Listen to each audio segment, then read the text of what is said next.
श्री कृष्ण गोविंद हरे मुरारी, हे नाथ नारायण वासुदेवा।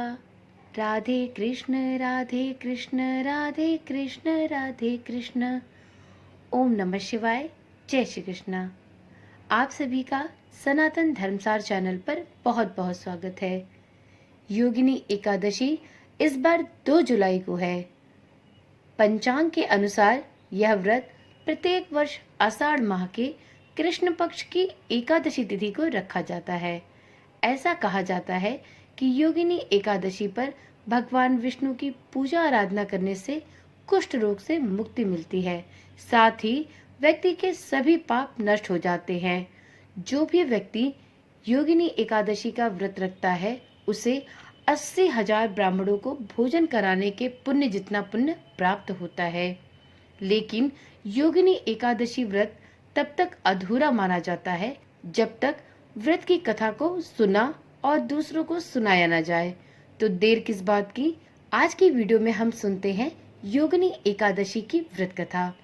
इस दिन सुबह सुबह भगवान विष्णु की पूजा और उनकी कथा पढ़ी जाती है और उनके व्रत का संकल्प लिया जाता है। तो चलिए शुरू करते हैं योगिनी एकादशी की व्रत कथा। योगिनी एकादशी व्रत कथा पद्म पुराण के अनुसार स्वर्गलोक में इंद्र की अलकापुरी में यक्षों का राजा कुबेर रहता था। वह भगवान शिव का बहुत बड़ा भक्त था और उनके लिए प्रतिदिन हेम नामक माली अर्धरात्रि को फूल लेने मानसरोवर जाता था। माली सुबह सुबह तड़के ही राजा के पास जाता और उन्हें फूल देकर चला आता। एक दिन हेम माली रात को फूल तो तोड़ लाया, लेकिन वह अपनी पत्नी विशालाक्षी के प्रेम के वशीभूत होकर घर पर ही रुक गया। सुबह सुबह जब राजा कुबेर के पास भगवान शिव की पूजा करने के लिए फूल नहीं पहुंचे, तो राजा ने अपने सेवकों को क्रोधित होकर पूछा कि अभी तक भगवान शिव को अर्पित करने के लिए मेरे समक्ष फूल क्यों नहीं आए। राजा के इस प्रकार पूछने पर सैनिकों ने बताया कि आज हेम माली नहीं आया है। राजा ने क्रोधित होकर अपने सैनिकों को आदेश दिया कि हेम माली को सभा में बुलाया जाए। सैनिकों ने राजा की आज्ञा मानते हुए हेम माली को उसके घर से पकड़कर सभा में उपस्थित किया। हेम माली को राजा कुबेर ने जब सभा में देखा तो उनके क्रोध का पारावार न रहा। जब हेम माली सभा में उपस्थित हुआ तो माली डरता कांपता हुआ राजा से प्रार्थना करने लगा। उसे देखकर कुबेर और क्रोधित हो गया। उसने कहा कि तूने शिव पूजा के लिए मुझे फूल क्यों नहीं दिए? तूने शिव जी का अपमान किया है। राजा ने उसे श्राप दिया कि वह अपनी पत्नी से अलगाव और दुख का वियोग सहेगा और पृथ्वी लोक पर कोढ़ी का जन्म प्राप्त करेगा। राजा के श्राप के प्रभाव से हेम स्वर्ग से पृथ्वी पर गिर पड़ा और उसे कोढ़ हो गया। उसकी पत्नी का भी कहीं पता नहीं चला, ना जाने वो कहाँ गायब हो गई। पृथ्वी पर हेम ने अनेक प्रकार के कष्ट सहे। जंगलों में अन्न और जल के लिए उसे भटकना पड़ा। शिव कृपा से उसे पहले की सभी बातें याद थीं।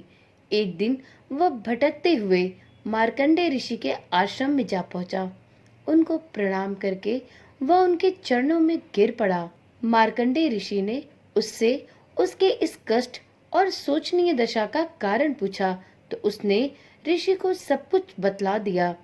उसने मार्कंडेय ऋषि से अपनी मुक्ति का मार्ग बताने का अनुरोध किया। इस पर मार्कंडेय ऋषि ने उससे कहा कि तुम आषाढ़ माह में आने वाली योगिनी एकादशी का व्रत पूरे विधि विधान से करो। तुम्हारे सभी पाप मिट जाएंगे और तुमको इस कोढ़ कष्ट से भी मुक्ति मिल सकेगी। मार्कंडेय ऋषि ने जैसा बताया था, समय आने पर हेम माली ने योगिनी एकादशी का व्रत उसी प्रकार से संपूर्ण विधि विधान से संपन्न किया। भगवान विष्णु की कृपा से उसके सभी पाप मिट गए और उसका स्वरूप भी पहले जैसा ही हो गया। उसकी पत्नी भी उसके पास आ गई और वे दोनों स्वर्गलोक में वापस जाकर सुख पूर्वक रहने लगे।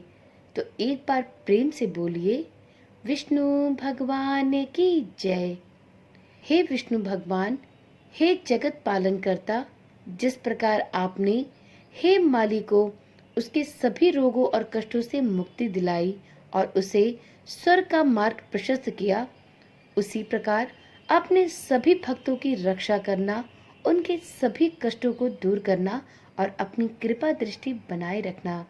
इसी आशा और विश्वास के साथ इस वीडियो या यूं कहें कि इस पावन और पुण्यकारी कथा को यहीं पर समाप्त करती हूँ।